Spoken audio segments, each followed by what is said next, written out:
درسي سدمي لما برنوت أخلاقه. بسم الله والصلاة والسلام على رسول الله وعلى آله وصحبه ومن والاه. أما بعد، السلام عليكم ورحمة الله وبركاته. برنوت أخلاقه متدرين كنيه الراء العفو كان جدوتا. عفو جتون هو التجاوز عن الذنب وترك العقاب عليه. عفوي jechuun dhiifama gochuu jechuun ammoo badii argame irra namaa darbuu adabbii irratti raawwachuu dhabuu jechaadha. هو القصد لتناول الشيء والتجاوز عن الذنب. badii hojjetameef irra darbuu jechuudha magabaabadhumatti. gama biraatiin huwa tarku ta'aniibi komachuu dhiisuu isa kanaan عفوي جنة. عفو يوكين أمو ديفمنا ما قوتشو لالجسي قرآني ندبتا. رب سبحانه وتعالى أكنا جدا وليعفو إيساني إر ولي هدربا وليصفحوا وليفاقل قلان يوكين أمو وليفهبل إيساني أكسا قدني اتهمي جدا إرقما ساتين ألا تحبون هنجالتنو أن يغفر الله لكم رب بدي كيسني سنيب إيسو هنجالتني جدي رب قرآنك نبوسنان. فعند ذلك قال الصديق رضي الله عنه أبو بكر جده بلى إيني والله سينك كد يا ربي إنا نحب يا ربنا أن تغفر لنا أتنوب دفتي إرنو دربون نجالنا جدي جدام. يعني جبابا دمت ربي أكنمني وان اتسلا والأدبو قبو وان اتي نمسنك أبو دندو يوكين أكنك أبو إسا تاسسو إيسي إردربو فين عفوي تأججون قم برا ليفم ربي نما أرغتشيس. الذين ينفقون في السراء والضراء والكاظمين الغيظ والعافين عن الناس والله يحب المحسنين. ور ربي سداتني في جنة قباه جديت ربي ورسن ور قبين ساني يروك أنانيس يرورك ناس صدقة أكسمس دلنسو ساني قبة namaaf dhiifama godhanii irra namaa darban jara sana rabbi warra namatti arjoomu tola namatti oolu jaallataa jedha.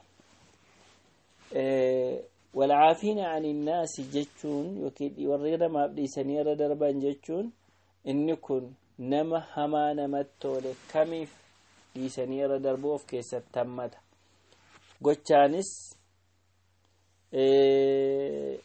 هو دبيد آنس يو همانا متول. والعفو أبلغ من الكظم.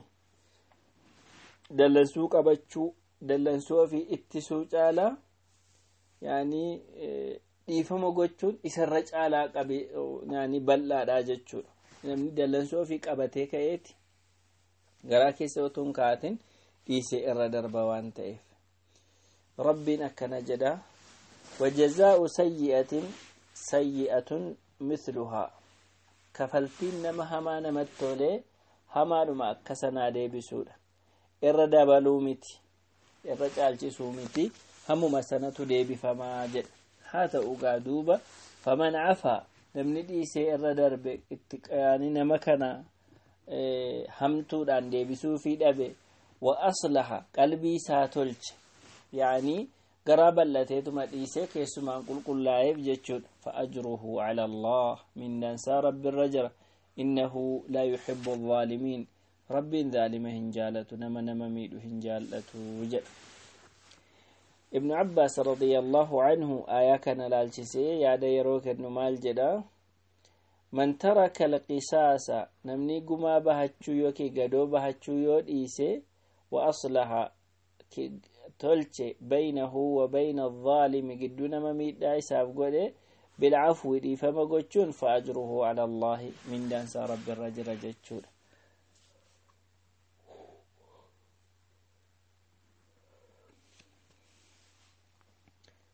آية كان لالجسي سعدين رحمه الله أكدبتوتي sadarkaa sadiitu jira jedha. Sadarkaan tokko haqa eeguudha. Sadarkaan lammaffaan immoo arjoomuudha yookiin tola ooluudha. Sadarkaan sadaffaa miidhaa raawwachuudha jedha. Nam tokko hamtuu namatti tolame hamtuu akkasiitiin yoo deebise otoo irra hin dabalin otoo irra hin caalchisin haguma miidhame sana yoo deebise inni kun adli haqa eeguu jedhama. Hamma miidhaman deebisuun martabaan ittaanu inni fadli yookiin aljooma namaa gochuu ammoo dhiisanii irra darbuu fi nama hamaa namatti tole kanaaf tolchuu keessa qalbii ofii tolchuu yookiin bal'isuu fi jechaadha. Inni sadaffaan zulmiidha. inni kun egaa rabbiin innahu la yuhibbu adh-dhalimin rabbiin nama miidhaa raawwatu hin jaalatu jedha. inni kun akkamidha? jalqaba miidhaadhaan kaasu yaani akkaataan itti miidhaan kun raawwatamu jalqabuma lafaa ka'eetuma nama miidhu yookiin ammoo yeroo miidhaan argame miidhaa sana deeffachuu keessatti hanga inni isa miidharra dabalee yeroo dhufu miidhaa ta'anni kun jechuudha. kanaaf isa kana sadan keessaa kanatti qoqqoodama. rabbiin olaanaan jedhe yaa ayyuhalladhiina aamanuu inna min azwaajikum yaa warra amantan dubartoota keessan irraa gariin wa awlaadikum ilmaan keessan irraa gariin aduwwan lakum diina keessanii fahdharuuhum eeggadha.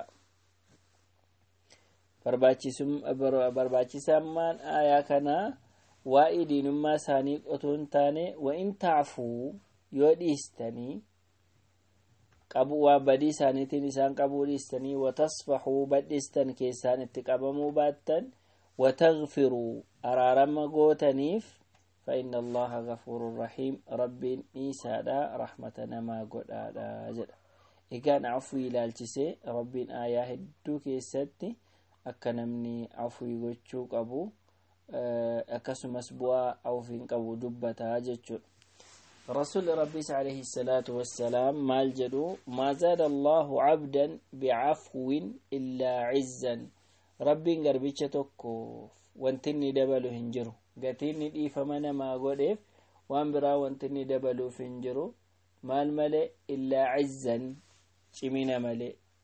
ظاهره أن من عرف بالصفح والعفو صاد وعظم في القلوب وزاد عزه.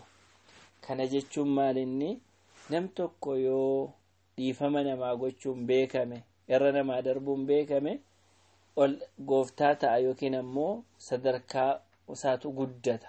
qalbii namaa keessatti kabaja argata ciminni isaa kabajni inni qabu ol guddata waan biraan goone araa dhiifama namaa waan godheef jechuudha.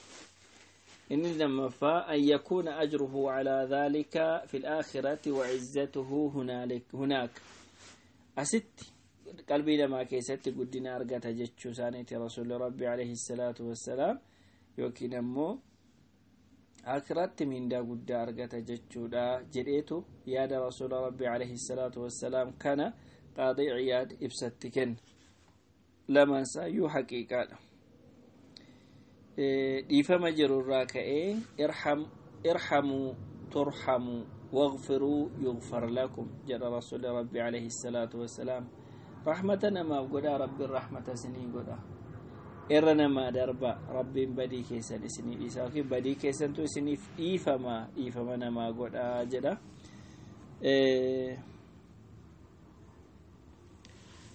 جاء رجل إلى النبي صلى الله عليه وسلم نمشى تقطو يرقما ربي برد فيه يرقما ربي كم نعفو عن الخادم همم نموت إرقما من كيس جرا واببليسان كان يوكين نموت إرقتان كان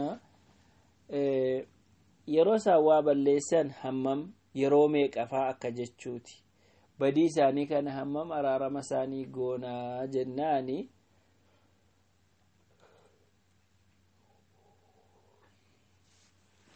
فسمت جلس إرجمان ربي ثم أعاد عليه الكلام دبي ديبسن جلس فلما كان في الثالثة يروس دفا قافا نتديبسو قال جد اعفوا عنه في كل يوم 70 مرة إيفما قد آفي قيات يرو ترباتما إيفما قد آفي جدا أبي الدرداء أكجدتي أبي الدرداء إن جرمه أين ينمنج إيمان نما أعز نما كمنا قبيس نما جما نما جرمه كلالمو أين جناني الذين يعفون إذا قدروا والريروهم نقباتني وانتو كنا مرة تراوچو دندأن إيساني فاعفوا إيسا يعزكم الله تعالى ربي نسنج أمسا ولسن فودا حسن بن علي رضي الله عنهما لو أن رجلا شتمني في أدنى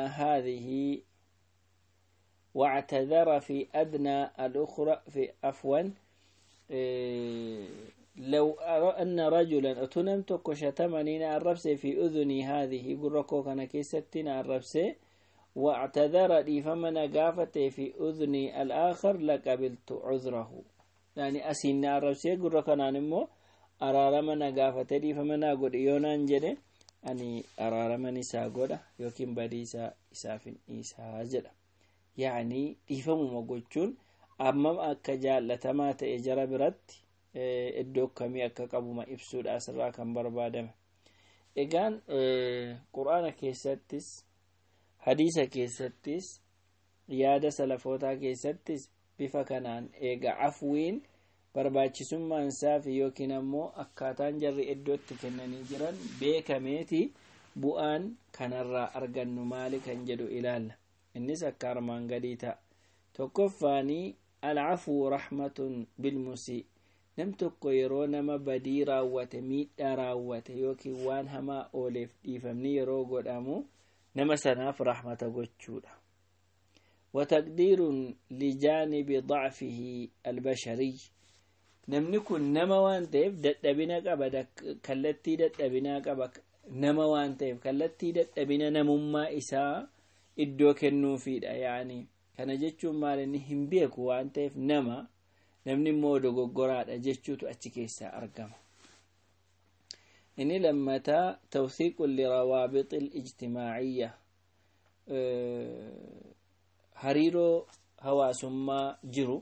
hawaasummaa jiru jabeessuu of keessaa qaba dhiifama namaa gochuun dhiifama gochuu fi garaa bal'achuun jaalala rabbii argachuu of keessaa qaba akkasumas afraffaarratti sababa sodaa rabbii namaa fidu ta'a وأن تعفوا أقرب للتقوى dhiifama namaa gochuu keessantu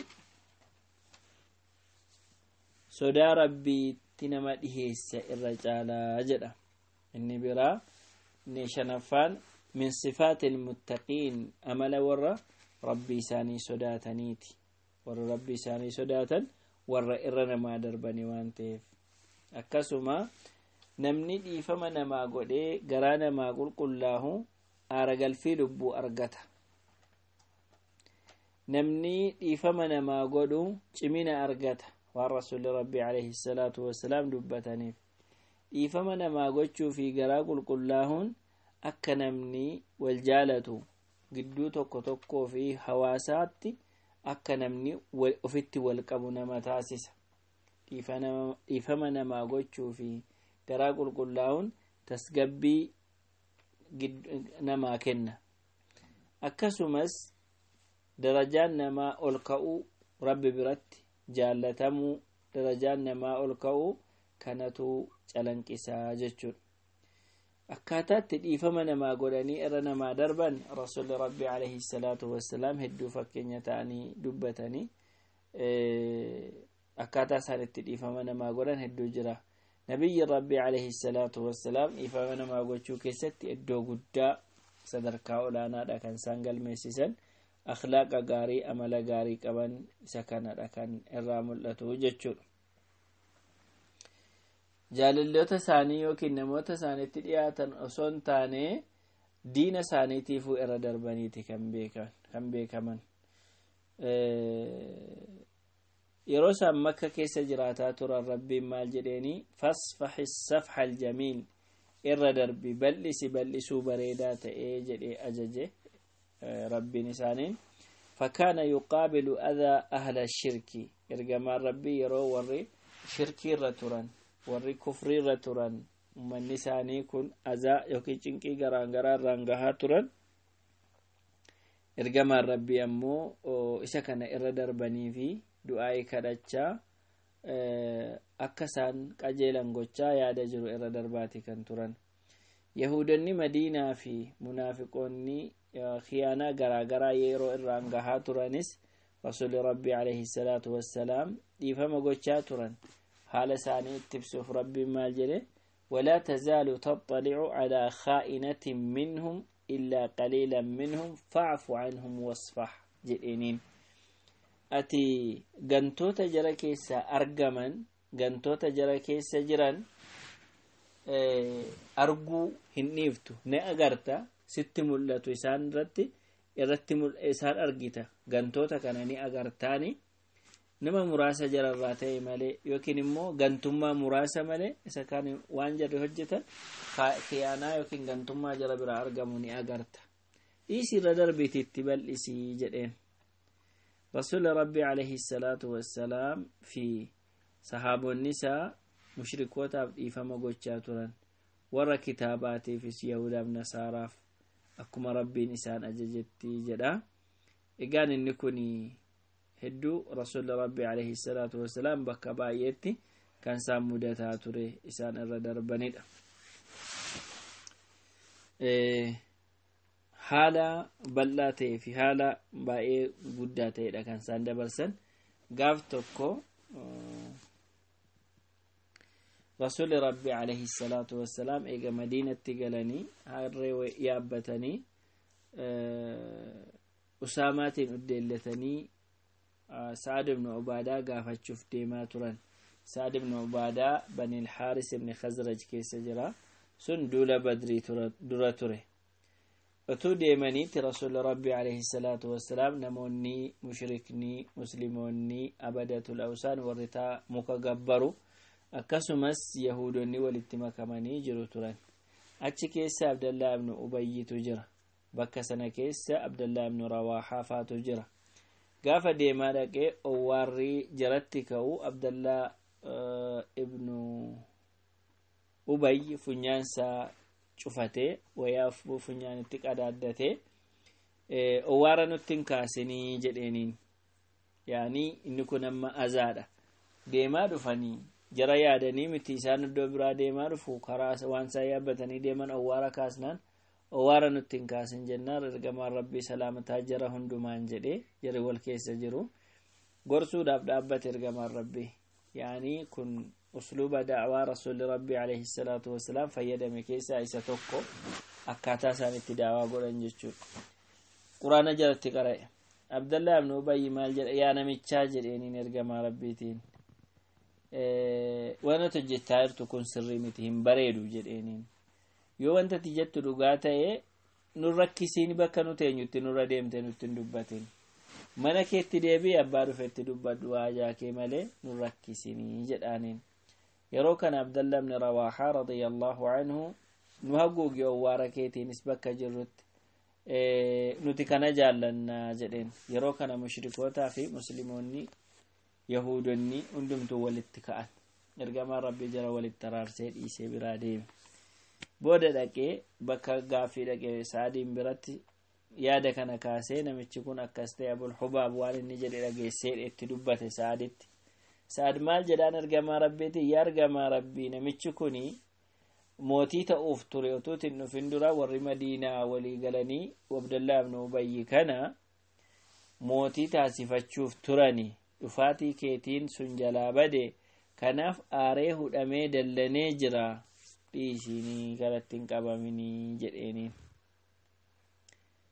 yaani ergamaan rabbis kanarra darbanii booda eegalolli Badrii argame immoo hundumtuu sodaatee of kennee jiraachuu jalqabe wajjin jiraatanii jechuudha.